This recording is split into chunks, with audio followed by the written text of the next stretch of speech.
Al-Fatihata ila hadratin Nabil Mustafa sallallahu alaihi wasallam wa ala alihi wa azwajihi wa dzurriyyatihi wa qurabatihi ajma'in. Summa ila arwahi minal ulama il muhaddisin khassah yakni Syekh Muhammad Yasin Al-Fadani wa thumma Syekh Muhammad Ajat Al-Khatib wa thumma Kiai Haji Ali Mustafa Yaqub wa thumma Kiai Haji Ahmad Sifatullah wa thumma Al-Ustadz Abdul Majid Hod wa thumma ila ta'lifu hadzal kitab subul salam yakni Syekh Al-Fadilatul Syekh Al-Alamah Muhammad ibni Ismail As-San'ani wa usulihim wa furu'ihim wa dhawi huquqi alaihim ajma'in annallaha yu'lihim darajatihim fil jannah wa yu'idu alaina min barakatihim wa asrarihim wa anwarihim wa ulumihim wa nafahatihim fid dini wad dunya wal akhiratil Fatihah. A'udzu billahi minasyaitonir rajim. Bismillahirrahmanirrahim. Alhamdulillahirabbil alamin arrahmanir rahim maliki yaumiddin. Iyyaka na'budu wa iyyaka nasta'in ihdinas siratal mustaqim. Shiratal ladzina an'amta 'alaihim ghairil maghdubi 'alaihim waladdallin. Assalamualaikum warahmatullahi wabarakatuh. Innal hamdalillah nahmaduhu wa nasta'inu wa nastaghfiruh wa na'udzu billahi min syururi anfusina wa min sayyiati a'malina may yahdihillahu fala mudhillalah wa may yudhlil fala hadiyalah. Qala ta'ala subhanaka la 'ilma lana illa ma 'allamtana innaka antal alimul hakim. Rabbis shrah li sadri wa yassir li amri wahlul 'uqdatam min lisani yafqahu qawli. Wa qala al-mu'allifu rahimahullahu ta'ala wa bi barakatihi wa ulumihi wa masyayikhi wa masyayikhina amin. Sekarang kita ada di hadis yang ke-10 di kitab Subulus Salam. Ya, kitabnya itu masih di bab al-kafa'atu wal khiyaru. Bismillahirrahmanirrahim. Wa an Zaid bin Ka'bin ibni Ajazatin an abihi qala Ajrah ya. Ajrati an abihi. Ajrata. Oh, abihi itu. An abihi. Ya, tapi bin Ajrata an abihi. Baik. Bin Ajrata an abihi. Ya. Tazawwaja Rasulullah sallallahu alaihi wasallam al-aliyatu min Bani Ghaffarin. Al-aliyata min Bani Ghaffarin bikasril Ghifar bin Bani Ghifarin bikasril ghaini al-mu'jamatu fafa'u khafifatu al-mu'jamati fafa'u khafifatu fara'un ba'dal alafi qabilatu ma'rufatun wafa'un khafifatun fafa'u khafifatun fara'u ba'dal alafi alifi fara'un ba'dal alifi qabilatun ma'rufatun falamma dakhalat alaihi wa wada'at thiyabuha ra'a bikashhiha bitfathil kafi fasyini mu'jamatin faha'u muhmalatun huwa ma bainal khasirataini ila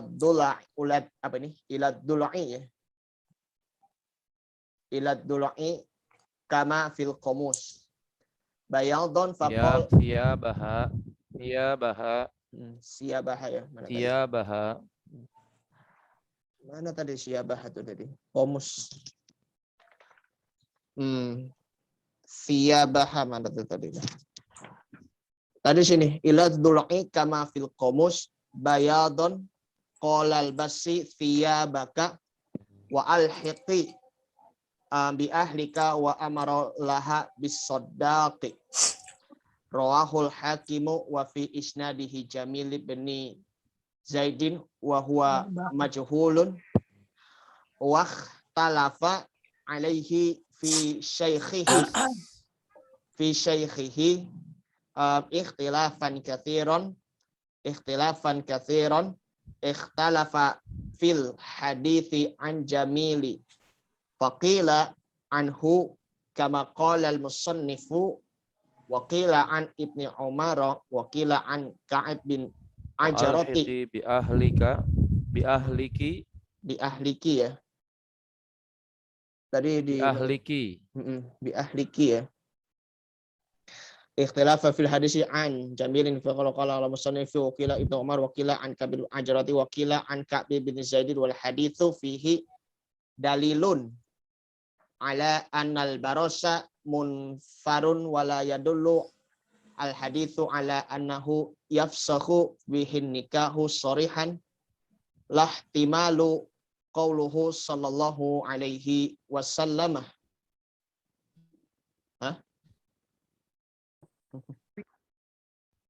Maaf tadi apa namanya tadi terputus tadi, maaf. Waduh. Maaf tadi terputus. Tadi sampai di mana tadi?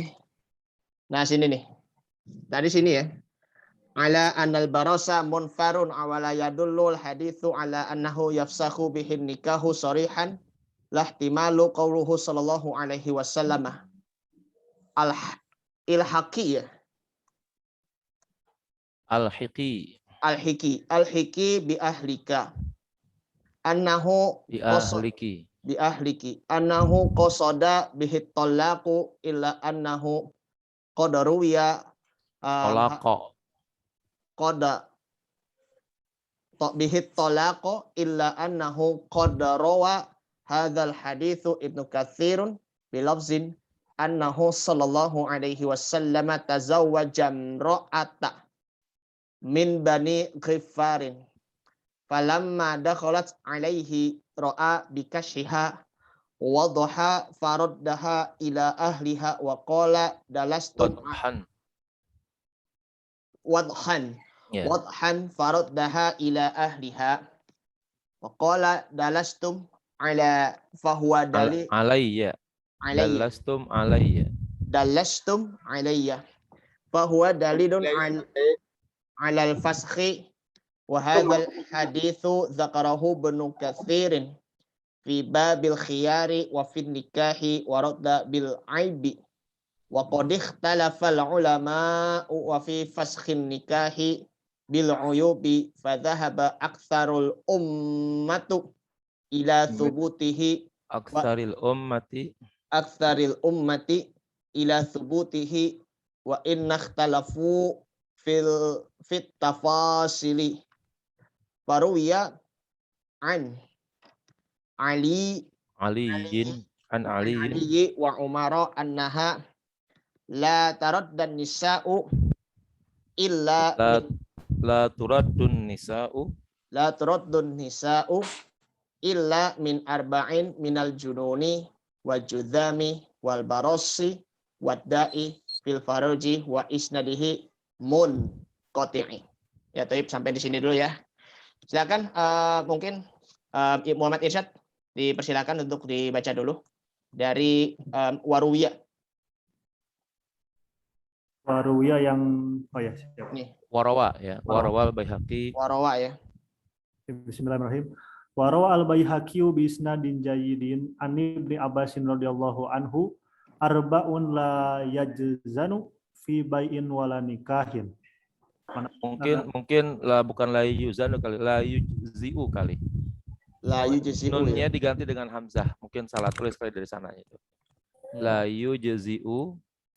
La yujzi'u fi bai'in wala nikahin al majnunatu wal majzumatu wal barsa'u wal ufala'u war rajulu yusyarikul mar'ata fi dzalika wa yuraddu bil jubbi wal anati ala khilafin wal innati ala khilafin fil innati wa fi anwa'in minal munaffirati khilafun wakhtaro Ibnul Qayyimi anna kulla aibin yanfirul zawju yunaffirul zawjal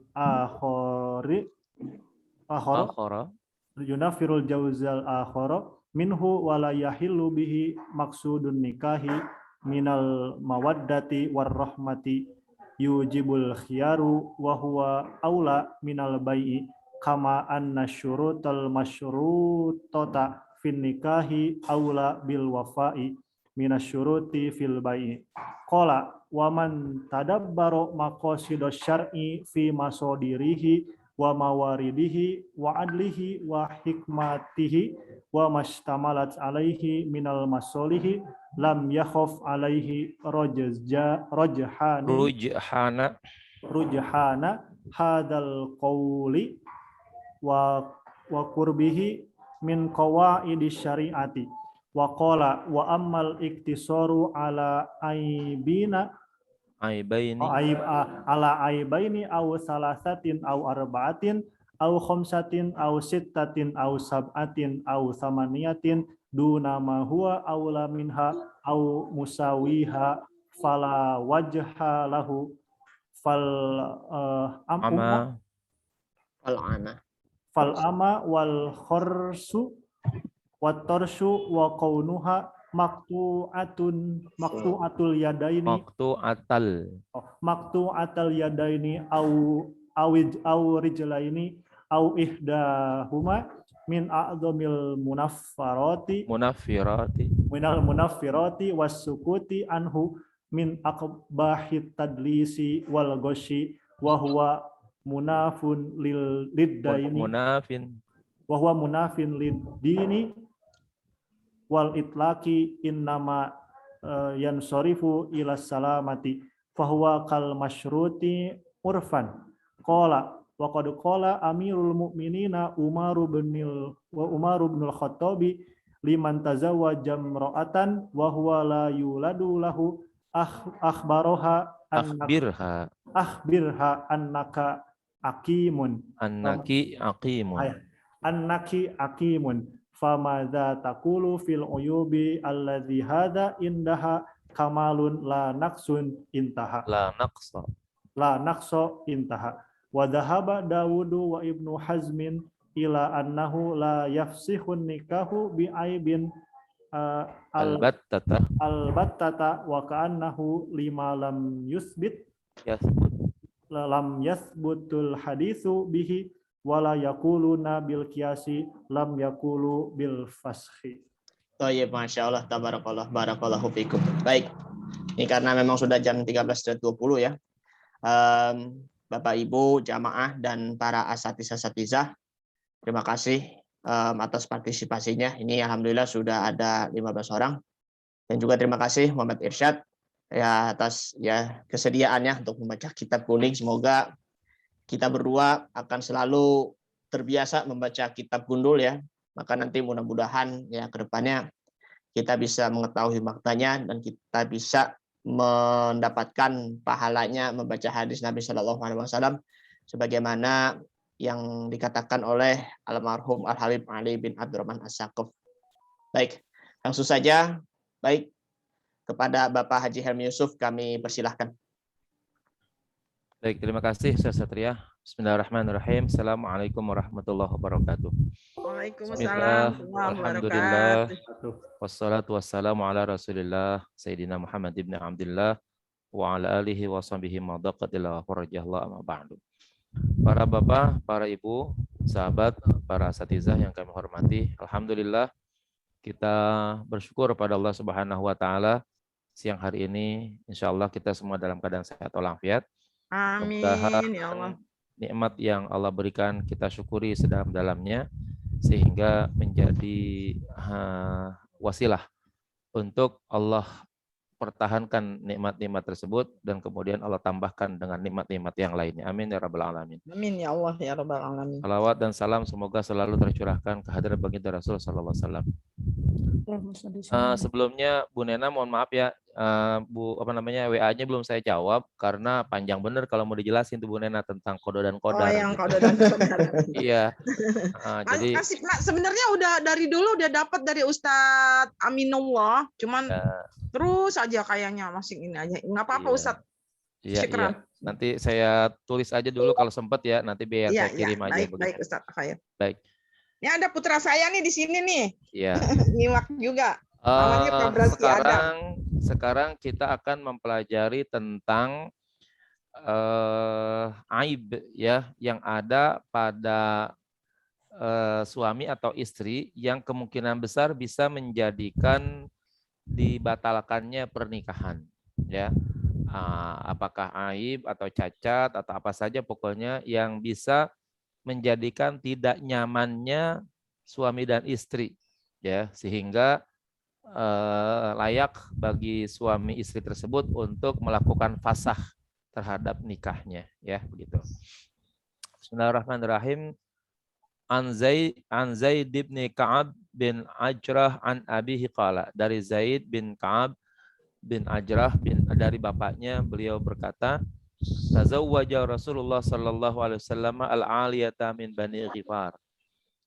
Rasulullah mengawini al-aliyah ya, seorang perempuan yang bernama al-aliyah min Bani Ghifar, dari Bani Ghifar. Ya, bacanya bikasril ghin al-mu'jamah. Dibaca ghin yang dititikin satu dengan kasrah. Dibaca kasrah ghin yang titik satu. Ri berarti. Fa'un khafifatun. Lalu fa khafifah, fa tanpa ada tasdid. Jadi tidak dibaca ghifar gitu, tapi bacanya ghifar tanpa tasdid. Faraun, lalu ra ba'dal alif, setelah alif. Ya, fa alif ra, kita kira-kira begitu maksudnya.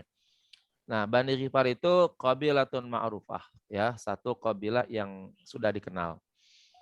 Lanjutan hadis, falamma dakhalat alaihi wa wada'at thiyabaha ra'a bikashiha.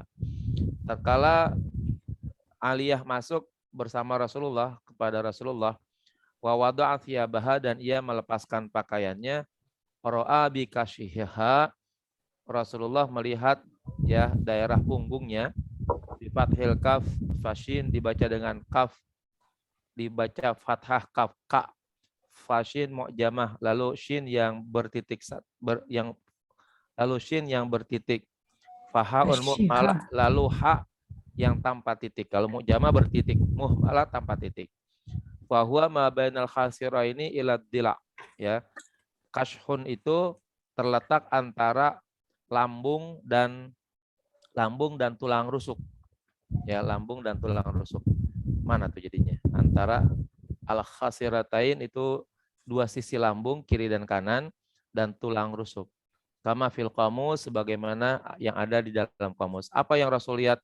Apa yang Rasul lihat pada bagian putih-putih, bagian tubuhnya Aliyah tersebut? Bayadon, ya, putih-putih, warna keputihan begitu. Warna putih-putih, ya kayak apa ya? Jadi kayak kalau sekarang tuh kayak kanker kulit ya? Iya, yang kanker pigmen, kulit. Kanker pigmen itu. Pigmen, betul. Seperti itu. Ya. Maka kata Rasul, faqala ilbasi thiyabaki, pakai kembali pakaianmu, wa alhiqi bi ahliki, dan kembalilah kepada keluarga kamu, wa umira laha bis sadaqi, atau wa amara laha bis sadaqi, dan beliau memerintahkan agar beliau diberikan, atau si Aliyah diberikan mahar, ya. Nah, jadi kira-kira kalau kita katakan setelah Rasulullah melihat ada pigmen yang kurang bagus pada kawasan ya perut dan tulang rusuknya Aliyah, ya, maka Rasulullah kayaknya merasa tanfir, ya, merasa ingin melarikan diri bahasanya, ya, enggak suka begitu. Maka akhirnya Rasulullah memerintahkan agar Aliyah memakai kembali pakaiannya, bahkan menyuruh kembali kepada keluarganya.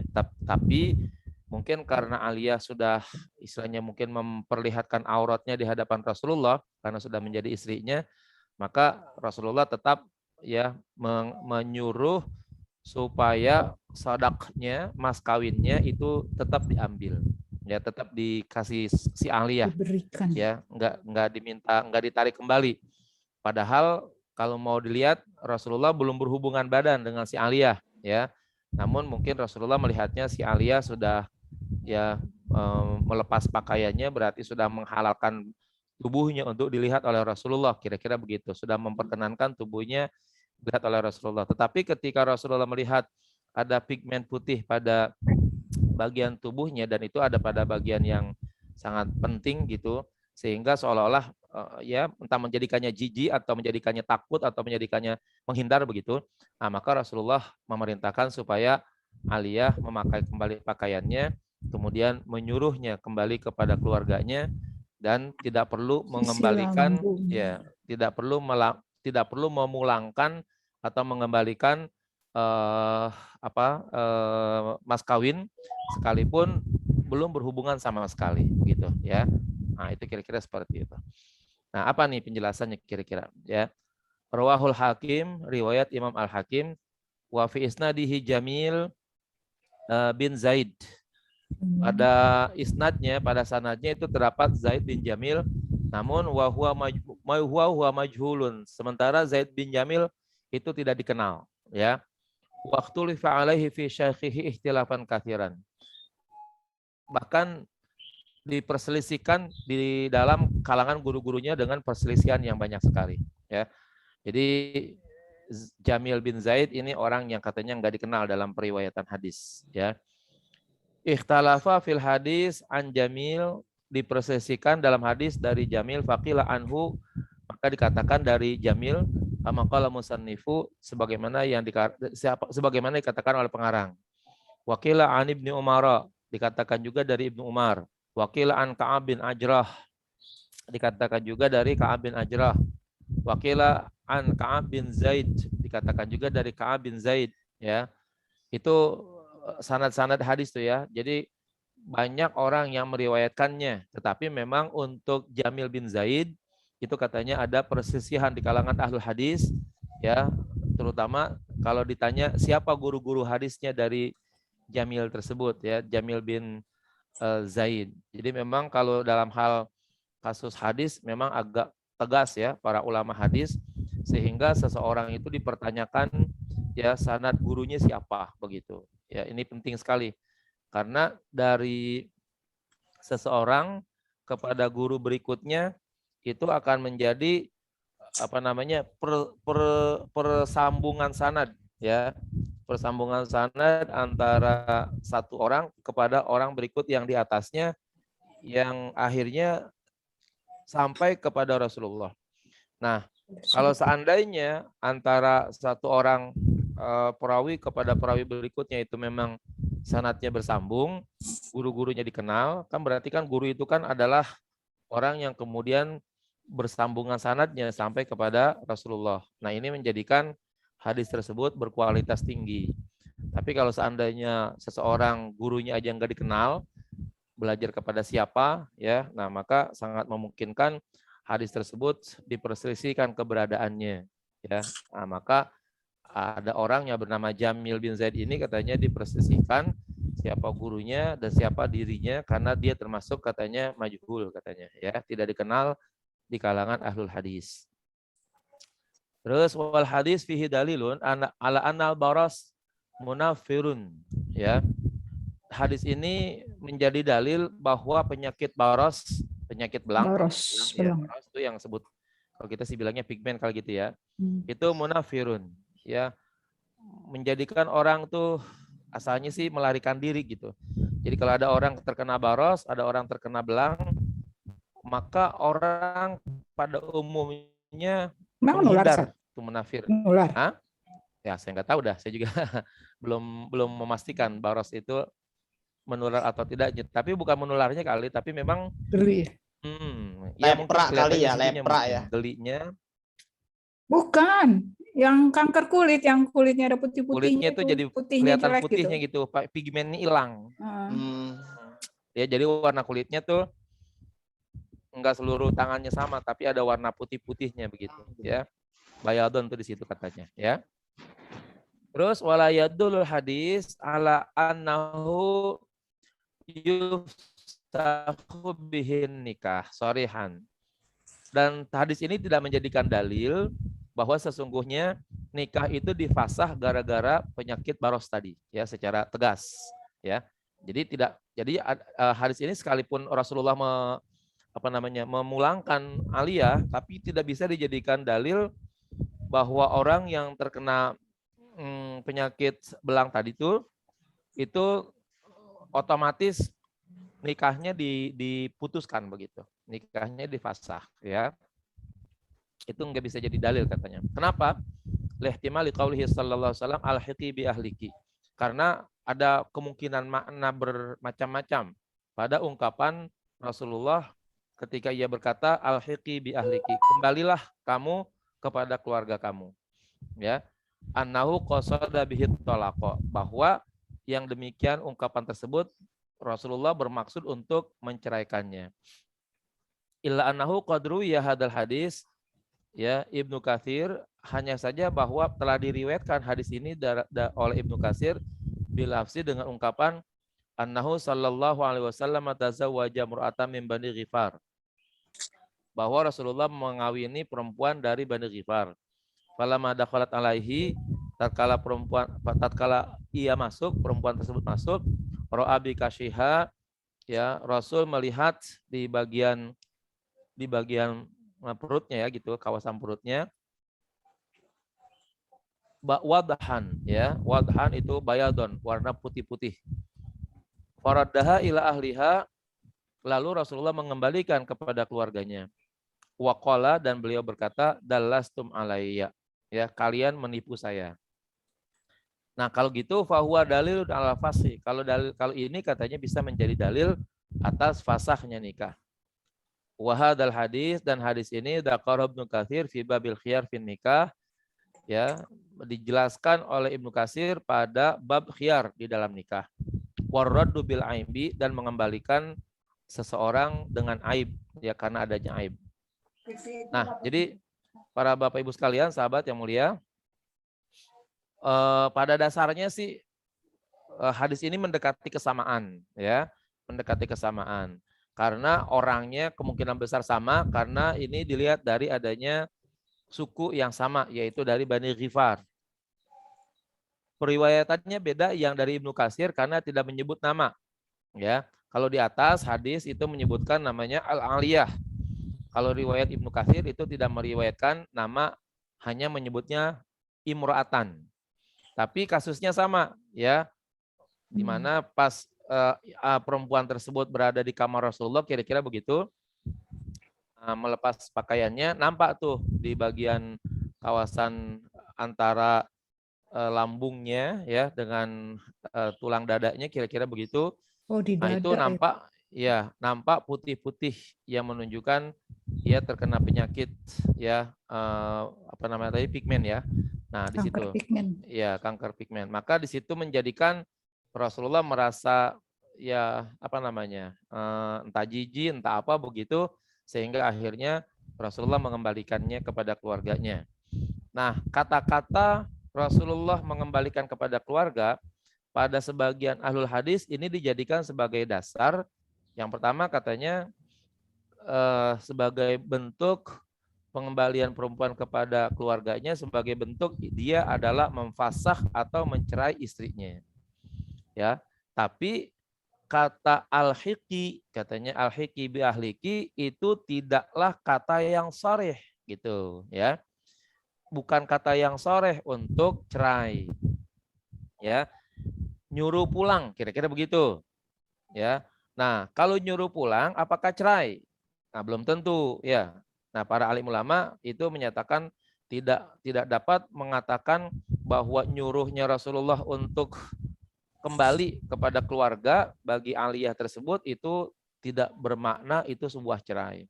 Tapi orang lain juga mengatakan begitu, yang lainnya, sisi pihak yang lain mengatakan kalau suami menyuruh pulang istri ke rumah keluarganya, kalau bukan cerai apa maksudnya? Kira-kira begitu, ya.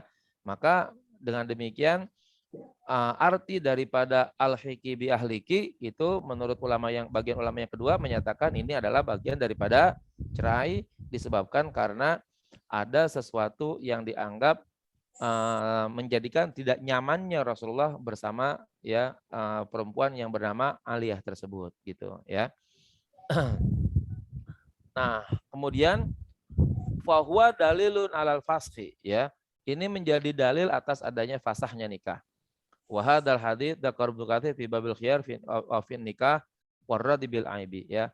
Nah, kemudian wa qad ikhtalafal ulama fi fashin nikah bil uyub, dan berbeda pendapat para alim ulama di dalam fasah nikah dengan adanya aib, dengan adanya cacat pada anggota tubuh. Fa dhahaba aktsarul ummati ila subutihi. Ya, maka sebagian besar ulama umat menetapkan atau berpendapat adanya ketetapan fasah nikah dengan aib. Ya, jadi kalau nanti ada orang gitu, misalnya baik laki maupun perempuan, ketika ia nikah, mungkin selama berkenalan, selama pertemuan sebelum nikah itu tidak kelihatan kali, ya, karena aibnya, karena cacatnya ada pada bagian dalam tubuh sehingga tidak pernah terungkap gitu, ya. Nah, kan ketika ya sudah resmi suami istri kan semuanya sudah menjadi halal untuk dilihat, baru terbuka dan baru kelihatan bahwa pada diri suami atau mungkin pada diri istri itu ada sesuatu yang dianggap ya aib pada dirinya. Nah, maka kata alim ulama itu katanya menjadi alasan bahwa nikah itu bisa dibatalkan, difasah namanya, ya. Nah, atas dasar itu, manakala ada orang punya aib pada badannya, maka itu menjadi alasan digugurkannya atau difasahnya nikah dengan aib yang ada pada badan tersebut atau cacat pada badan tersebut.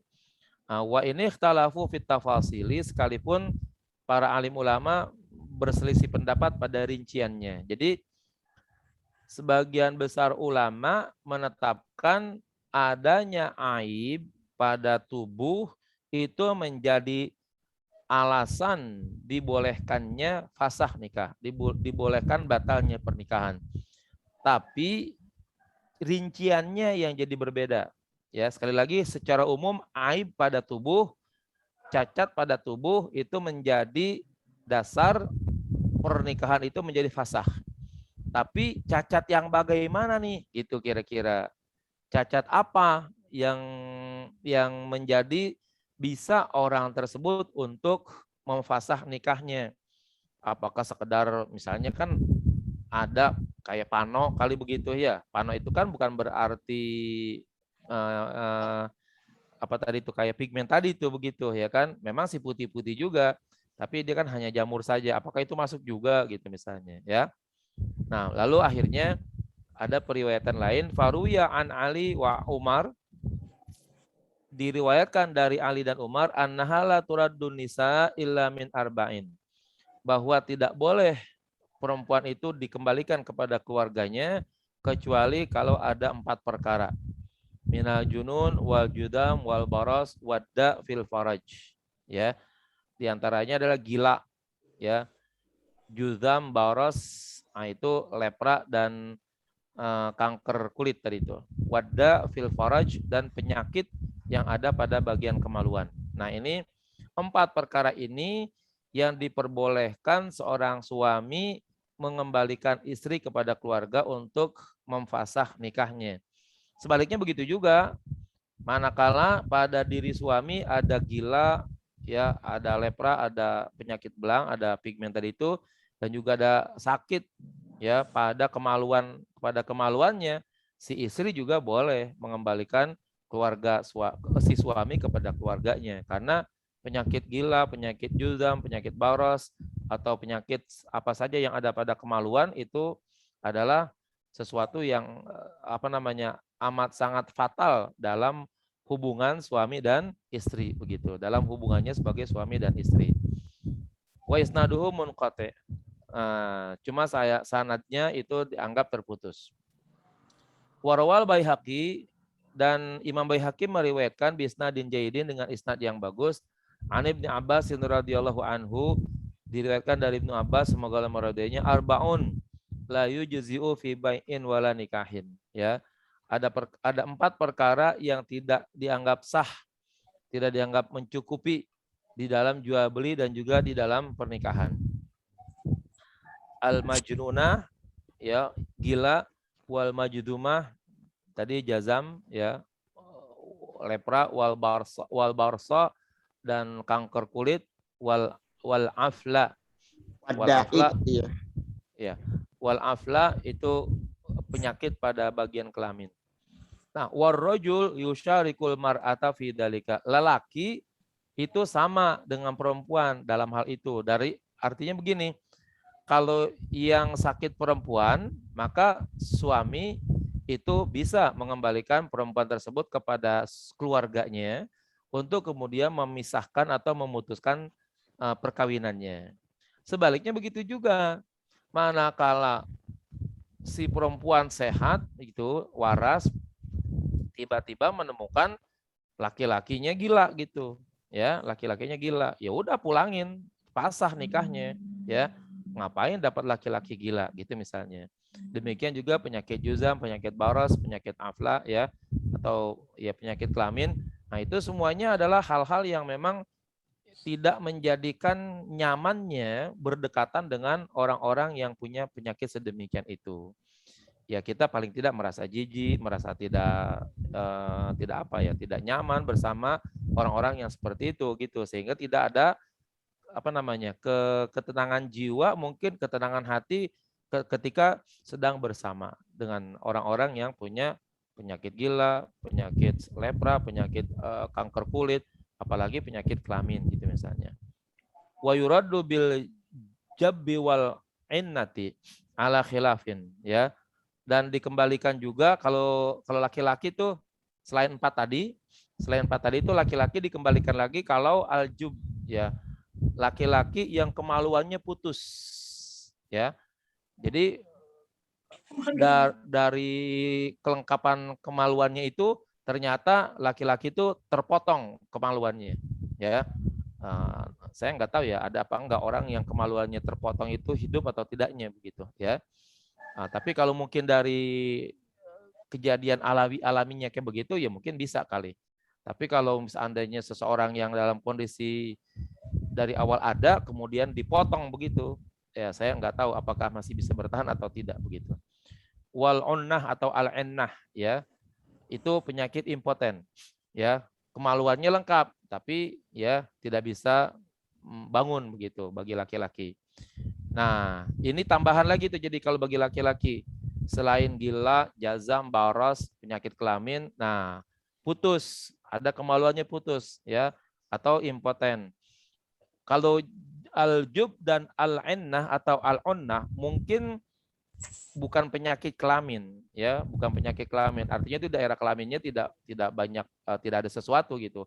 Kalau al-afla itu ada penyakitnya, kelaminnya mungkin utuh, ya, tapi di situ ada penyakit, ya, entah ya apalah pokoknya yang menyebabkan orang merasa jijik di dalam kawasan daerah tersebut begitu misalnya, ya. Ala khilafin fil onnati, ada bermacam khilaf di dalam impoten, wa fi anwa'in minal munafirat, dan juga di dalam macam-macam penyakit atau aib yang menyebabkan orang itu menghindar. Khilafun, juga terdapat banyak khilaf. Nah, jadi untuk penyakit yang bagi laki-laki itu, untuk impoten katanya ada perbedaan pendapat. Ada yang bilang begini, pas dia tahu bahwa suaminya adalah impoten, pada saat itu juga si perempuan boleh melakukan fasah terhadap suaminya. Nah, ada lagi yang berpendapat si perempuan tidak boleh melakukan fasah sebelum dia melakukan upaya pengobatan bagi suaminya paling sedikitnya selama 1 tahun. Ya, kalau sudah berobat selama 1 tahun, ternyata hasilnya masih gagal gitu misalnya, tidak bisa melakukan tugasnya sebagai suami, baru katanya boleh memfasah perkawinannya. Wahtar Ibnul Qayyim dan Ibnul Qayyim memilih anna kulla aibin yunafiru zaujal akhar, ya, bahwa setiap cacat yang ada pada setiap orang dan menjadikan satu sama lain, ya, suami istri itu saling menghindar begitu. Nah, wala yahillu bihi maqsudun nikah minal mawaddati warahmah, ya, dan tidak menjadikannya nyaman dari maksud pernikahan tentang adanya mawaddah warahmah. Nah, yang demikian itu yujibul khiyara, bisa jadi menyebabkan adanya khiyar. Nah, jadi kalau Imam Ibnul Qayyim malah tidak menjelaskan penyakitnya apa, ya. Pokoknya kalau ada aib, apa saja aibnya yang menjadikan suami merasa jijik dengan pasangannya atau sebaliknya, istri merasa jijik dengan suaminya, begitu, dengan adanya aib-aib tersebut. Nah, aib-aib itu dianggap menyebabkan khiyar. Khiyarnya apa? Yaitu khiyar ingin melanjutkan atau khiyar ingin memutuskan pernikahan. Ya. Jadi baru khiyar saja sebenarnya, belum otomatis fasah, ya. Nah, kalau ada khiyar tinggal pilih, ya. Anggap ada pada istri ini dulu misalnya. Istri punya aib, suami punya khiyar tuh kalau begitu. Pilihan. Ya, pilihan untuk melanjutkan perkawinan atau memfasah. Kalau memang dia siap dengan kondisi istrinya seperti itu, dia lanjutkan gitu. Kalau dia nggak siap, merasa tidak nyaman, merasa menakutkan, merasa menjijikan, maka dia boleh untuk mengembalikan istri kepada keluarganya. Sebaliknya begitu juga. Ya, seorang istri ketika melihat suaminya ada hal-hal yang dianggapnya aib, cacat pada tubuhnya, dan istri merasa tidak nyaman, hilang rasa mawaddah warahmahnya itu, maka dia dapat khiyar. Yang pertama, ya kalau dia mau, ya walaupun dia merasa tidak nyaman, dia terus boleh melanjutkannya. Tapi kalau dia tidak nyaman, lalu dia ingin memilih pisah dengan suaminya itu, maka dia bisa melapor ya kepada keluarganya bahwa dia tidak bisa menerima kondisi suaminya yang seperti itu dan dia minta untuk diceraikan. Nah, itu fasah namanya. Kalau keluarganya nggak nerima diperlakukan kayak begitu, lapor ke pengadilan gitu ya kan. Bahwa hal itu boleh disebutkan. Boleh. Ya, dalam hal seperti ini itu tidak boleh main-main karena istilahnya apa ya? Tidak disebutkannya itu menjadikan tidak jelasnya penyakit itu apa. Ya. Jadi bumerang ya. Betul. Nantinya akibatnya dianggap ini sebagai bentuk main-main atau dianggap ini bukan penyakit yang itu maksudnya gitu. Dan ini bukan dianggap hal yang menyebabkan adanya khiyar. Nah, itu nggak boleh ditutup-tutupi. Kalau misalnya ada penyakit, wah ini istri saya di kawasan kelaminnya banyak penyakit yang menyebabkan saya tidak nyaman, saya geli, saya apa, bilang kayak begitu. Misalnya koreng gitu misalnya kan dan lain sebagainya. Di giliran suami gitu juga. Ini di kawasan kelaminnya korengannya banyak begitu. Jadi saya tidak nyaman. Bilangin begitu. Jangan bilang ini suami saya ada penyakitnya. Penyakitnya apa? Anu gitu ya kan, enggak disebutin gitu. Nah, ini nanti akibatnya pengadilan tidak bisa menerima. Jangan-jangan penyakit itu adalah penyakit yang ringan-ringan saja, yang tidak bisa menyebabkan khiyar. Maka penyakitnya harus diungkap supaya ia masuk dalam kategori yang memang menjadikan dia berhak untuk melakukan khiyar begitu ya. Tapi orang tertentu aja yang boleh tahu kan, Zat? Yang memutuskan hukum itu aja. Ya diantaranya keluarga dan hakim paling tidak. Karena dia adalah orang yang punya hak untuk menetapkan itu. Ya, nggak boleh diumbar gitu ya? Ya, untuk sementara ya tidak boleh ya, karena itu nanti akibatnya menjadi aib yang nggak asal ngomong gitu loh. Iya. Disiarin. Siaran berita. Ya, nggak boleh. Nggak boleh, maksudnya orang yang mengambil keputusan aja gitu ya. Ya, betul. Jadi diantaranya yang tahu siapa suami istri tadi itu ya.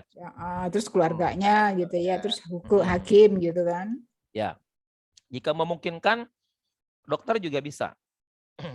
Ya, dokter kan yang jelas konsultasinya kan. Dokter itu kan orang yang punya wewenang untuk menyatakan ini penyakit apa gitu kira-kira ya, berbahaya atau tidaknya misalnya begitu ya. Nah, kata Ibnu Qayyim, wa huwa aula minal bai'i. Ya. Aib ini lebih berat daripada jual beli. Ya, artinya apa? Aib yang ada pada pernikahan itu dianggap lebih berat daripada aib yang ada pada jual beli gitu. Ya. Artinya apa? Kalau orang membeli baju ya, selagi aib waktu nih misalnya, aib apa namanya, khiyar waktu, ada nanti ada khiyar majelis, ada khiyar macam-macam. Kita kalau beli sesuatu itu minta perjanjian tuh kepada si tukang. Pak, nih saya beli baju ya, tapi kalau nggak sedang boleh pulangin nggak gitu ya. Boleh Bu, tapi jangan sampai lebih dari 3 hari ya. Nah tuh waktunya begitu tuh. Nah sekarang kalau baju itu memang ada aibnya, ada cacatnya, maka sebelum 3 hari harus dikembalikan.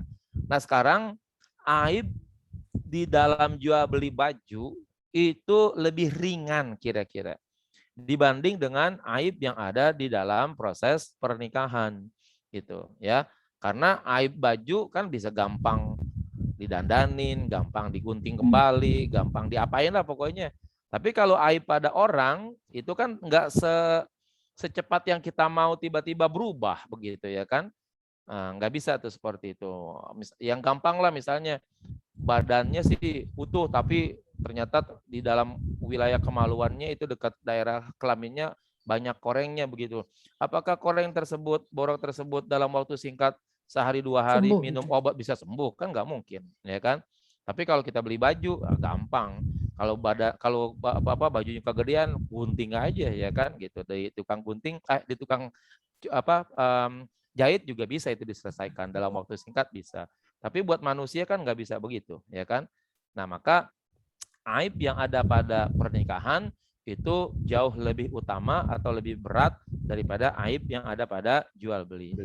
Kama anna syurutal masyrutah fin nikah aula bil wafa minasyruti fil bait. Sebagaimana juga syarat-syarat yang dikemukakan di dalam nikah itu lebih utama untuk dipenuhi daripada syarat-syarat pada jual beli. Jadi kalau ada orang mempersyaratkan kamu boleh nikah tapi begini syaratnya, oke, penuhi. Yang penting dengan syarat-syarat tersebut hubungan suami istrinya itu menjadi halal, maka persyaratan tersebut adalah persyaratan yang paling utama untuk dipenuhi. Nah, tapi dalam hal jual beli ya, dalam hal jual beli tidak semua syarat itu harus dipenuhi oleh penjual dan pembeli. Kalau seandainya itu akhirnya menyebabkan beratnya jual beli atau menyebabkan kerugian gitu ya. Kita beli baju, Pak nih baju kalau saya nggak sedang nanti saya pulangin ya. Beli waktu saya 1 tahun. Wah enak kalau begitu ya kan. Pakai aja dulu. Nanti pas badan gede, udah badannya udah gemuk ya kan, bilang Pak nih baju kekecilan ini baju. Padahal udah setahun masalahnya ya kan. Ya tukar lagi, enak nggak beli-beli jadinya kalau begitu ya. Nah ini namanya syarat yang perlu untuk dipenuhi begitu ya. Waman tadabbara maqasidash syar'i, siapa saja yang berpikir mendalam tentang tujuan syara, ya tujuan agama, fi masadirihi, baik pada sumbernya, wa mawaridihi, juga tempat pada proses pemberlakuannya, wa adlihi, dan keadilannya, wa hikmatihi, dan juga hikmahnya, wa mashtamalat alaihi, dan yang terkandung di dalamnya minal masalih, tentang kemaslahatan, lam yakhaf alaihi rujhana hadhil qaul, ia tidak akan merasa takut ya untuk memenangkan pendapat ini ya. Wa qurbatum min qawaidis syariah, dan mendekatkan kepada kaedah-kaedah syariah. Nah, jadi kalau hukum-hukum syariah yang ada pada Al-Quran, pada sunnah, hadis Rasulullah, itu kalau dipelajari dan didalami secara logika yang sehat begitu, pasti di dalamnya banyak manfaat-manfaat dan masalah atau maslahat bagi kehidupan manusia. Sekarang kalau kita lihat nih, kenapa kriminalitas di Indonesia nggak selesai-selesai begitu. Bahkan di negara barat ada yang kriminalitasnya tuh 0. Di Belanda penjara sekarang udah makin kosong tuh katanya ya. Udah nggak ada negara katanya udah kewalahan ngurusin penjara, bukan gara-gara banyak orangnya tapi nggak ada orangnya ya. Jadi penjara tersebut harus dirawat, listriknya, dan penjaganya, padahal orangnya kagak ada itu. Nah akhirnya nggak ada manfaatnya tuh katanya penjara. Kenapa? Orangnya udah kosong. Nah itu berarti di sana kemungkinan besar kriminalitas kosong atau nol. Berarti yang di sana berlaku adalah hukum yang hebat gitu, keadilan yang tinggi. Tapi di Indonesia kan nggak begitu ya. Kriminal terus berjalan ya kan, orang hari ini bisa nyolong motor, jangan-jangan besok bisa nyolong mobil gitu ya.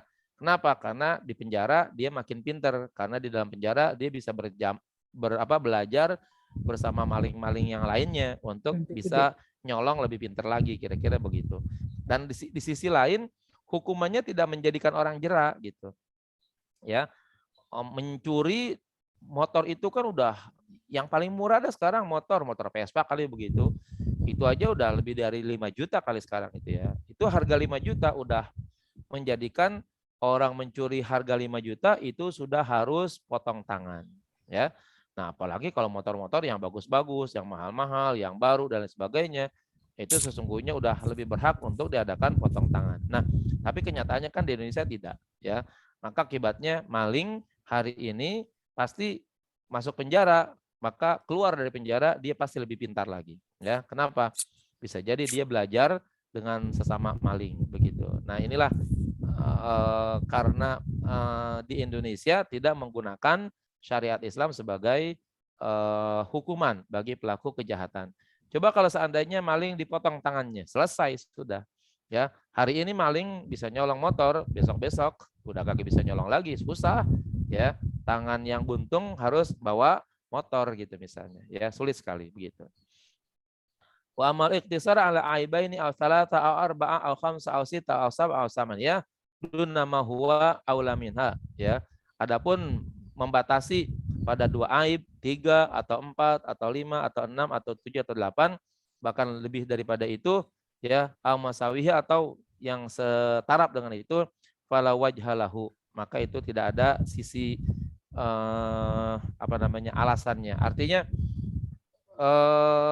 berapapun aib yang mungkin ada itu sangat memungkinkan bisa dijadikan sebagai alasan, tapi mungkin syariat juga harus dipertimbangkan bahwa ya aib-aib yang bagaimana yang pada akhirnya boleh dijadikan sebagai alat untuk memfasah begitu ya. Enggak boleh sembarangan begitu. Sekalipun aibnya banyak tapi menurut syariat itu tidak dianggap sebagai sebuah yang aib itu ya enggak boleh melakukan fasah begitu ya. Kemudian fal ama wal kharas wa turush ya. Dan seperti misalnya buta, bisu, torush itu tuli, wa kaunuha maqtu'atal yadain, dan keadaan si perempuan tangannya terputus, buntung, awiri lain atau dua kakinya buntung, au ihdahuma atau salah satu dari keduanya, min azamil munafirat ya, termasuk daripada hal-hal yang besar yang dibenci atau yang tidak nyaman, yang membuat tidak nyaman pada diri seseorang. Jadi ya artinya kita sebagai pasangan suami dan istri rasa-rasanya kalau mendapatkan pasangan yang buta ya nggak enak ya kan, pasangan yang bisu nggak enak ya kan. Kita nanti kalau yang tidak terbiasa dengan bahasa isyarat sulit itu untuk berbicara misalnya dengan pasangan kita. Yang tuli begitu juga, bisa jadi ya banyak salah omong, banyak salah apa begitu misalnya karena salah pendengaran. Terus terpotong atau terputus 2 tangan, bagaimana dia bisa menjalankan tugas di rumah, mencuci, memasak dan sebagainya. Demikian juga terputusnya 2 kaki, bagaimana dia akan pergi ke satu tempat dan lain sebagainya untuk menunaikan kewajiban dan lain sebagainya. Baik suami maupun istri itu hampir sama. Nah, itu termasuk katanya min a'zamil munafirat. Nah, kemudian wasukutu anhu min aqbahit tahlis. Min aqbahit tadlis. Diam atas adanya aib-aib tersebut itu termasuk ya penipuan yang paling buruk katanya. Jadi mohon maaf kalau seandainya nih kita punya keluarga, mau nikah ya. Maka aib yang ada pada pada keluarga kita itu, pada keluarga, pada pengantin, hendaknya dari awal diberitakan terlebih dahulu gitu kepada dua pasangan ini, siap enggak menerima kondisi ya keluarga kami ini seperti ini gitu. Apa yang kenyataannya ada. Saya kira akan jauh lebih baik pernikahan itu dari awal tidak terlaksana daripada setelah terlaksana tetapi dibubarkan begitu. Ya. Nah, ini katanya diam terhadap aib-aib yang ada pada keluarga kita yang akan dinikahkan itu masuk dalam kategori penipuan yang paling buruk katanya. Aqbahut tadlis wal ghash namanya. Ya, sama tuh tadlis dan ghash itu sama-sama menipu artinya. Wa huwa munafin lid-din, dan itu juga akhirnya meniadakan nilai-nilai agama. Wal itlaq, ya, dan juga secara umum. Innama yang sarifil salama, sesungguhnya itu dialihkan kepada keselamatan. Wa huwa kal masyruti urfan, maka akhirnya nilainya sama seperti sesuatu yang disyaratkan dalam dalam kebiasaan. Jadi kita ingin menikahi seseorang, ya baik laki maupun perempuan, secara tidak langsung mungkin saya pengen istri yang matanya melihat, itu mungkin persyaratannya tidak tertulis kali. Saya ingin suami yang tidak bisu, memang harus ditulis yang begitu-begitu ya kan. Secara umum menurut kebiasaan tentunya kita menginginkan pasangan yang melihat, yang bisa berbicara, yang bisa mendengar dengan baik semuanya begitu. Jadi persyaratan yang tidak tertulis ya, dan sudah menjadi kebiasaan bahwa itu adalah sebagai hal yang menjadi ada pada dalam setiap pernikahan. Waqad qala Amirul Mukminin Umar bin Khattab, pengarang berkata, Amirul Mukminin Umar bin Khattab berkata, liman tazawwaja mura'atan, bagi orang yang akan menikahi perempuan, wa huwa la yuladu lahu, ya, sedangkan dia laki-lakinya tidak bisa melahirkan. Artinya apa? Laki-lakinya dipastikan oleh dokter, oleh ahli bahwa laki-lakinya itu mandul, kira-kira begitu. Ini laki-laki yang mandul nih.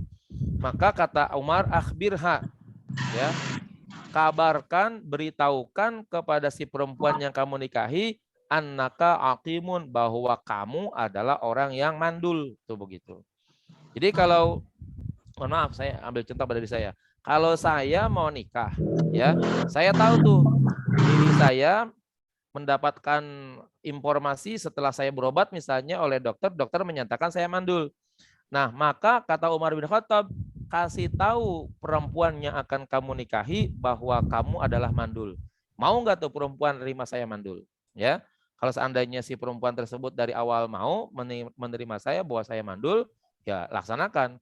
Tapi kalau seandainya tidak, lebih baik dari awal jangan begitu. Nah, famadza taqulu fil uyub alladzi hada indaha, ya, kamalun la naqsa, ya. Maka demikian juga ia akan mengatakan di dalam aibnya yang ada pada dirinya, ya, apakah itu merupakan satu kesempurnaan yang bukan menjadi kekurangan. Jadi yang perempuan begitu juga, kalau dia punya aib, maka dia juga harus memberitahukan kepada calon suaminya bahwa aibnya itu begini, ya.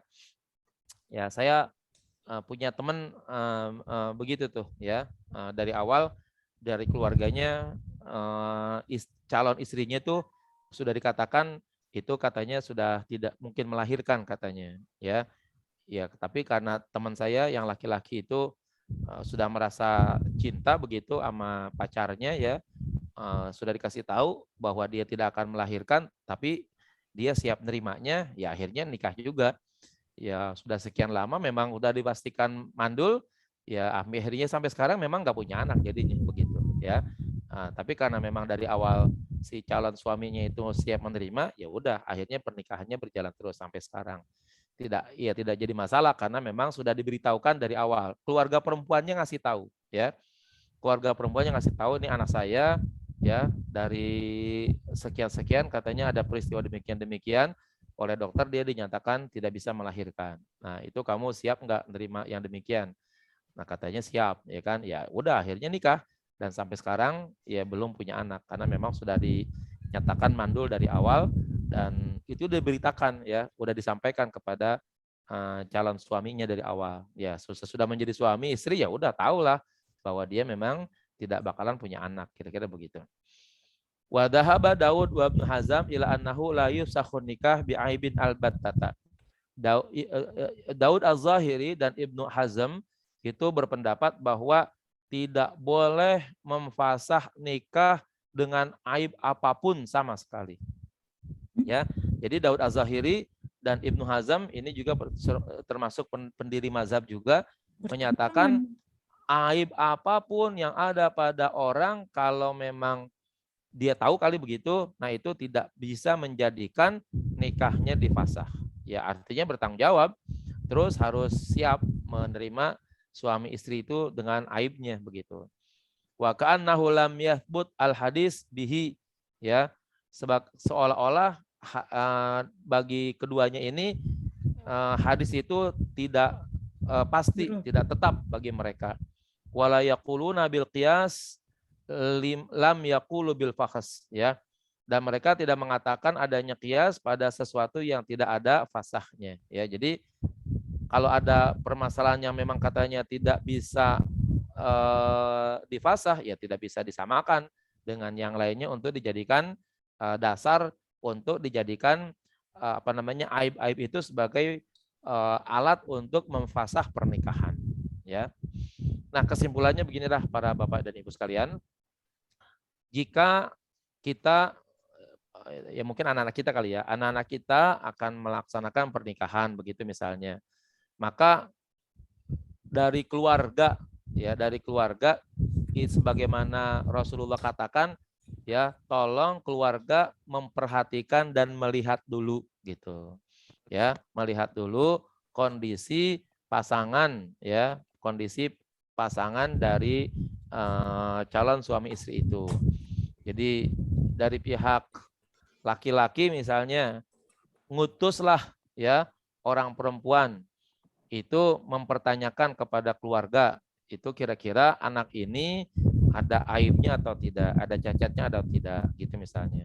Ya, nanti kabarkan tuh kepada calon laki-laki, oh ini calon istri kamu ada penyakitnya begini, kamu siap nggak nerima begitu. Kalau siap terusin, kalau tidak ya tidak begitu. Ini penting untuk diterapkan seperti ini karena ini bagian daripada ya apa yang disampaikan oleh Rasulullah pada waktu mau ngelamar, lihat dulu, mau nikah, lihat dulu. Jangan sampai sudah terjadi pernikahan tetapi akibatnya menjadi ya fasah. Ya ini kan tidak enak. Banyak yang dianggap tidak nyaman dan juga banyak dana yang sudah keluar tapi perkawinan itu tidak membawa nilai apa-apa gitu ya. Kan jauh lebih baik perkawinan itu tidak dilaksanakan terlebih dahulu daripada akhirnya perkawinan tersebut dibatalkan dengan percuma begitu saja. Nah, sementara kalau hal itu dipertahankan itu pun mungkin tidak nyaman begitu ya. Apabila salah satu pasangan itu ada aib yang menjadikan orang itu jijik atau tidak nyaman bersamanya sehingga hilang nilai-nilai sakinah, mawaddah, warahmah gitu kan.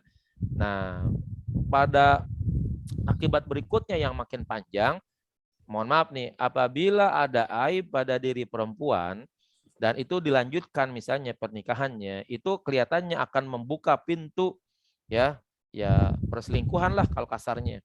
Kalau si laki-laki itu baik, mungkin laki-laki itu mungkin akan nikah secara baik-baik lagi kepada perempuan yang lain, misalnya begitu. Nah, tapi yang lebih bahaya, ya ini laki-laki mungkin tidak nikah dengan perempuan lain, tetapi hanya selingkuh saja begitu. Itu kan namanya nambahin dan numpukin dosa kalau begitu jadinya, ya kan? Nah ini yang mungkin perlu kita perhatikan bagi keluarga yang sedang atau yang akan menikahi keluarganya begitu. Saya kira itu Ustaz Sutria. Baik, Bapak Ibu dan para asatizah yang dimuliakan Allah Subhanahu wa taala. Jadi kita harus benar-benar menerima apa adanya ya. Ya baik dari antara calon suami maupun istri. Ya memang kan kehidupan di dunia ini kan memang tak ada yang sempurna ya begitu kan. Ada yang mungkin mohon maaf ya. Ada misalnya seorang suami ya dia itu cacat fisik tetapi dia bisa menerima apa adanya dengan seorang istri yang cantik begitu. Apalagi ya sebaliknya ya. Ada seorang suami yang dia orangnya tampaknya ganteng tapi dia orangnya tetap menerima apa adanya dengan seorang istri yang walaupun dia keterbatasan fisik begitu. Yang penting sih jangan pandang bulu lah dalam hidup. Yang penting kan ya kita bisa setia dengan ya suami maupun istri begitu ya, mudah-mudahan aja ya kita tetap menjalani di kehidupan rumah tangganya begitu. Kira-kira begitulah hadirin yang dimuliakan Allah Subhanahu wa taala.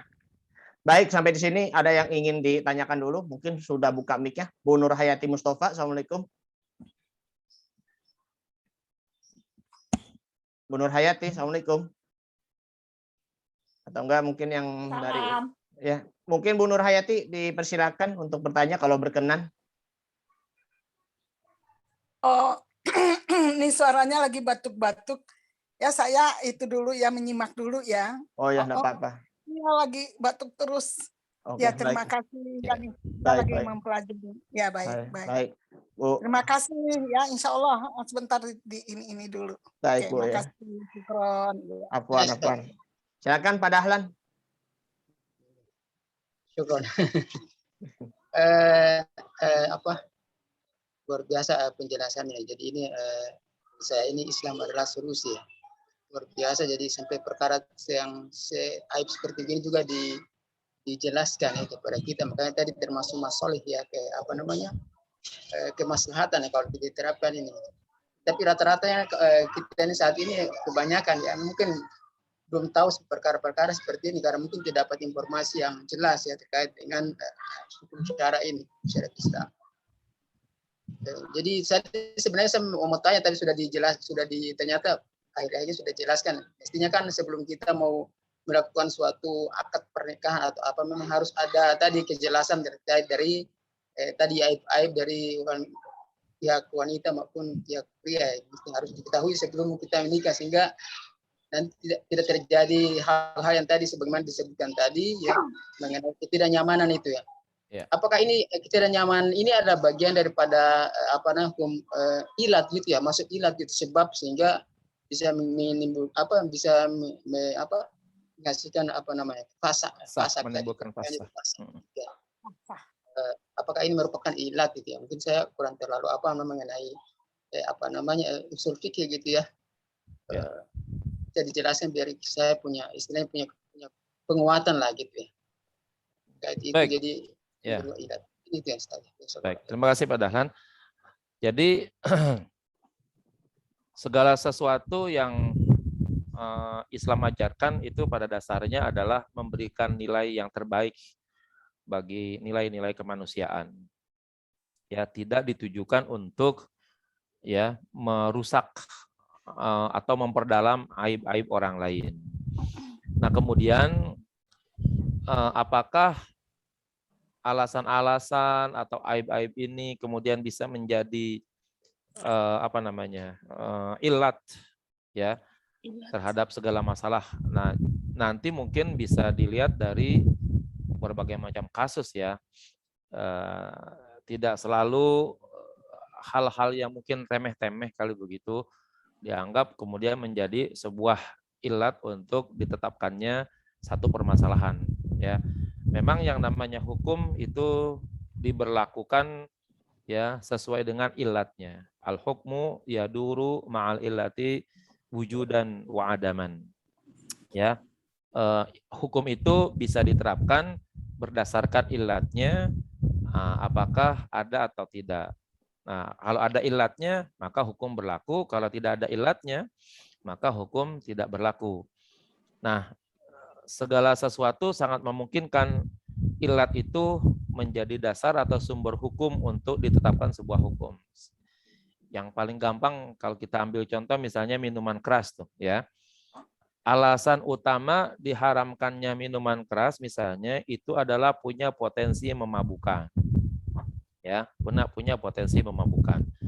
Nah, kalau sudah dapat dipastikan bahwa sebuah minuman itu memang memabukkan, maka muncul ya teori lagi kullu muskirin khamrun namanya. Kullu muskirin khamrun.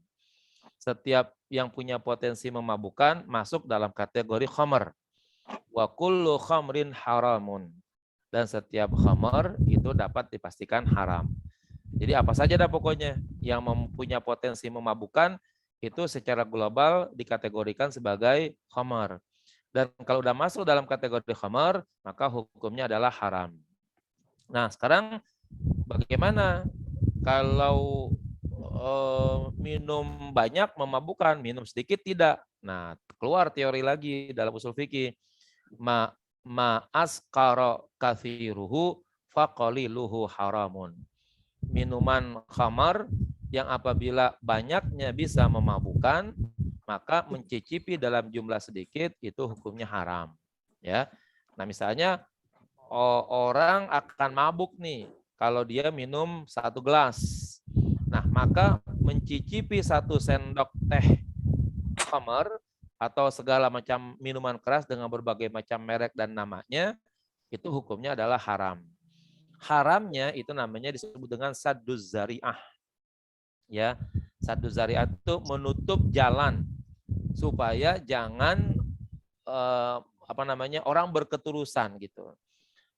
Contoh, ketika orang tersebut merasa nyaman dengan 1 sendok minuman keras gitu, lalu mungkin dia nambah lagi, ya, kayaknya sesendok saya nggak mabok, ya, tambah lagi 2 sendok, tambah lagi 3 sendok, padahal akhirnya banyak begitu ya kan? Nah, banyaknya orang minuman keras itu nanti akhirnya jadi haram. Maka supaya banyaknya orang minum minuman keras jadi mabuk, maka supaya tidak mabuk sedikit jangan dibuka pintunya. Maka agama mengharamkan ya minuman keras yang jumlahnya sedikit, karena kalau nanti banyak pasti akan membawa ya mabuk. Nah, itu jadi akibatnya banyak ya segala sesuatu itu mungkin ada atau hilangnya ilat itu menjadi timbul atau ditiadakannya hukum. Sekarang mungkin di beberapa tempat ada sejenis minuman kali begitu. Ya mungkin di tempat Pak Dahlan di mana, di Irian ya Pak kalau nggak salah, di Jayapura ya. Jayapura ya. Itu sangat memungkinkan di sana mungkin ada aren, ada kelapa, ada lontar yang mungkin dari sana bisa diambil tuaknya begitu. Ya. Nah, tuak ini minuman yang dari aren, dari kelapa, dari lontar, pada dasarnya bukanlah hal minuman yang memabukkan. Nah, maka minum-minuman yang terbuat dari pohon itu adalah halal kalau begitu. Nah, tapi nanti kalau terjadi proses fermentasi, ternyata pada akhirnya setelah diproses fermentasi, segala macam minuman yang diambil dari aren, dari kelapa, dari buah-buahan lainnya begitu mungkin ada di sana, ternyata akhirnya memabukkan. Nah, itu berarti potensi memabukkannya ada. Nah, ketika dia masih murni sebagai minuman yang dari pohon, masih tidak memabukkan, nah itu menjadi halal. Tapi ketika muncul proses fermentasi yang lebih lama lagi, ternyata akhirnya menjadikan mabuk, nah itu menjadi hukum yang keduanya, ya, hukum timbul hukum yang keduanya, yaitu menjadi haram ketika sudah ada proses fermentasi atau proses-proses yang lainnya yang merubah minuman yang tidak memabukkan menjadi memabukkan begitu ya. Saya kira itu mungkin Pak Dahlan beberapa contoh yang bisa kita lihat. Ya, saya Pak Dahlan yang sudah terjawab ya Pak ya.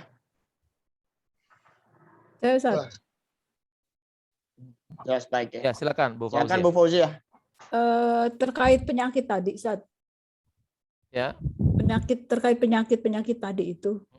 Mungkin kalau bagi si keluarga yang tidak menderita itu kan cuman aib aja gitu ya, geli atau bagaimana gitu ya.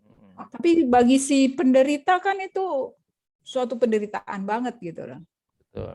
Nah, terus apa nggak tambah menderita dia digituin? Ya,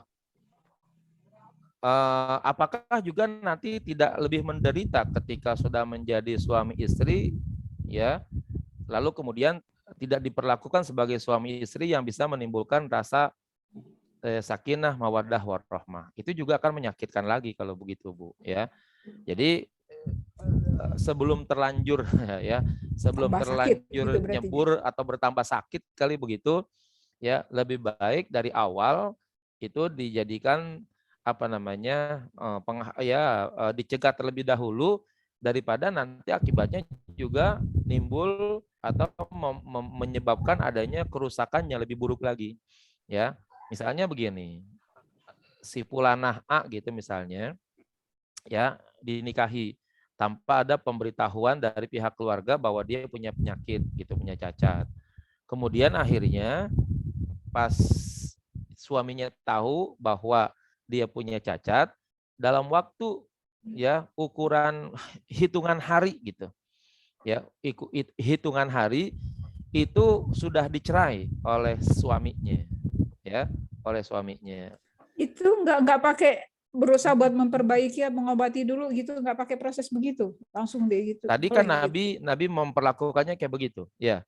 Hanya sekedar Cuma ada lihat doang gitu ya. begitu ya kan, yang dianggap sebagai sesuatu yang ya menakutkan, menjijikan dan lain sebagainya, yang hilanglah rasa senangnya begitu sama si perempuan tersebut, itu udah langsung Nabi melakukan hal itu begitu. Nah, berarti kan suami begitu juga ya kepada istrinya yang ya orang sekarang gitu misalnya. Saya lanjutkan tadi misalnya, ketika dalam hitungan hari si suami merasa udah nggak nyaman gitu, lalu dia memfasah pernikahannya. Itu kan nanti orang akan banyak bertanya tuh, lah kenapa si Fulana baru dalam hitungan hari sudah diceraikan oleh suaminya. Maka tersebarlah ya aib berikutnya begitu. Oh, ternyata dia begini, panjang, ternyata gitu ya. nah, makin panjang akhirnya ya kan. Makin terkenal dia kalau dia punya aib jadinya. Nah, dengan demikian akhirnya kalau perkawinan pertama dengan aib itu kemudian orang akibatnya memfasah dia, apakah kemungkinan besar besok-besok dia akan disenangi oleh laki-laki lainnya? Jangan-jangan laki-laki berikutnya udah merasa istilahnya udah merasa kapok duluan sebelum melihatnya. Hati-hati loh ya kan, jangan deketin dia ada ininya, ada aibnya katanya begitu. Lah suami yang pertama aja hitungan hari udah bercerai sama dia. Nah kan jadi jelek akhirnya begitu ya kan. Nah kalau sedari awal hal-hal aib tersebut mungkin dibicarakan ya kan. Nah ini sangat memungkinkan kalau seandainya suaminya itu masih tetap merasa mencintainya dan masih terus untuk melaksanakan perkawinan tersebut, itu kan nanti ada tanggung jawabnya dari sang suami, ya kan? Ada tanggung jawab dari suami. Yang tadi Ibu katakan, apakah harus berobat dulu? Ketika diberitahukan, nah ini tanggung jawab di sini adanya. Nah, jadi dan nanti pihak keluarga perempuan bisa berkata, kan kami dari awal sudah memberitahukan, udah dikasih tahu bahwa anak kami ada aibnya dan kamu bilang kamu siap menerimanya. Nah sekarang resikonya adalah, nah kamu harus berusaha sebelum memulangkannya untuk kemudian mungkin mengobatinya dan lain sebagainya.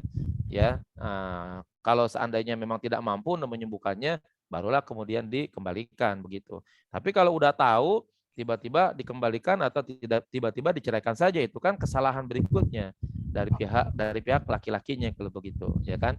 Nah inilah kira-kira cara yang mungkin baik dilakukan oleh pihak perempuan atau pihak laki-laki juga begitu juga sama ya, bahwa kalau laki-laki itu ada aibnya harus dikasih tahu kepada pihak perempuan gitu, terutama aib-aib yang cacat-cacat yang tertutup daerah-daerah tertentu yang memang jarang terbuka di dalam proses berkomunikasi antara sesama manusia begitu ya.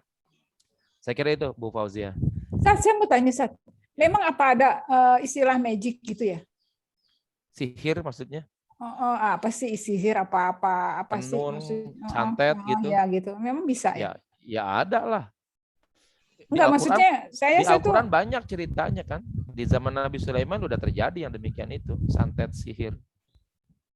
Enggak, saya baru jadi ingat gitu, keluarga saya sendiri waktu itu ada kejadiannya seperti itu gitu. Apa iya terjadi? Ya, sangat memungkinkan. Maksudnya si orang tua nggak suka dengan mantu ini, dia maunya ini, terus diupayakan gitu. Iya bisa, yang demikian itu bisa terjadi. Ya, bisa terjadi. Ya, caranya bagaimana bahasanya didatangin orang pinter begitu supaya hilang rasa sukanya, supaya hilang rasa tidak niatnya begitu, muncul rasa emosinya dan lain sebagainya, yang begitu bisa dikerjakan gitu. Ya. Bisa seperti itu. Berarti sihir, kayak sihir gitu. Iya, betul. Kayak sihir, santet, tenung sama tuh kayak gitu bentuknya. Berarti si yang dikerjain itu menderita, dia dapat pahala dong ya? Ya namanya orang musibah. Dizolimin ya, dizolimin iya, mazlum berarti kan? namanya, iya dapat musibah. Yang penting dia mau sabar gitu aja atas musibah tersebut gitu. Artinya secara qada dan qadar itu adalah bagian daripada ketetapan Allah, dia terima, yaitu nggak jadi bisa dapat pahala. Tapi kalau dia sendiri nggak redho dengan ketetapan Allah seperti itu, ya nggak ada pahalanya. Gitu. Walaupun dizolimin. Iya, walaupun dizolimin. Jadi dizolimin bagaimanapun, itu unsur utama kalau dia ingin mendapat pahala, itu harus mendapatkan nilai redho dulu. Menerima dulu terhadap qada dan qadar dari Allah. Kalau dia tidak menerima, ya tidak bisa. Ya, karena istilahnya pembuka adanya nilai itu adalah adanya keredoan itu sendiri. Begitu. Karena nanti tidak semua orang kan bisa mendapatkan pahala. Ya, kalau orang yang non Muslim, bagaimana dia mau mendapatkan pahala? Karena selain dia tidak kenal dari Allahnya dan juga tidak menerima dari qada dan qadarnya, begitu ya.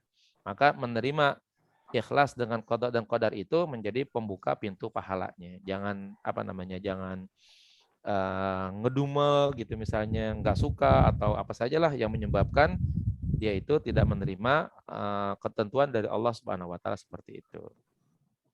Terima kasih, Ustaz. Ya. Sudah 2:30, Ustaz Sutria? Baik. Nanti ada yang punya kebutuhan kali. Baik ya. Baik Bapak Ibu dan para sahabat saya yang dimuliakan Allah Subhanahu wa taala, sebelum ditutup ya. Ya, sebelum kalian semua keluar jamaah, nanti mungkin dibuka dulu kameranya ya, buat difoto-foto dulu ya. Nanti dibuka dulu kameranya kalau jamaahnya berkenan. Silakan Bapak Haji ditutup dulu. Baik, terima kasih para Bapak, para Ibu, para asatidzah, sahabat sekalian atas kebersamaannya. Ya, mudah-mudahan dengan pembacaan hadis ini kita bisa mendapatkan ilmu pengetahuan, walaupun mungkin memang sedikit begitu. Insya Allah ya sedikit demi sedikit kita bisa belajar agama lebih baik lagi. Ya, mohon maaf manakala dalam proses penyampaian di sana sini terdapat banyak kekurangan. Kita tutup dengan kafaratul majlis. Subhanakallahumma wa bihamdika asyhadu an la ilaha illa anta astaghfiruka wa atubu ilaik. Sallallahu alaihi Muhammad walhamdulillahirabbil alamin. Mohon maaf saya langsung pamit. Assalamualaikum warahmatullahi wabarakatuh. Waalaikumsalam warahmatullahi wabarakatuh. Yuk, Bapak Ibu kita foto dulu sebentar. Buka dulu ya kameranya sebentar. Bu Nena, Bu Nur Ifa, Bu Venus, Bu Yuli, Pak Dahlan. Pak Indri sudah ya. Pak Zuhilman. Assalamualaikum. Ya, Bu Nena dibuka dulu bukanya belum kelihatan. Dibuka dulu kameranya silakan. Oke. Pak Zuhilman, Assalamualaikum. Bu Nena. Ya, ada ya. Oke dah. Ya, semuanya. Bismillahirrahmanirrahim. Bu Nur Ifa buka kameranya silakan. 1, 2, 3. Silakan. Ya, bebas. 1, 2, Pamit ya. 3. Ya. Lawan kedoliman, walaupun langit akan runtuh. Masya Allah.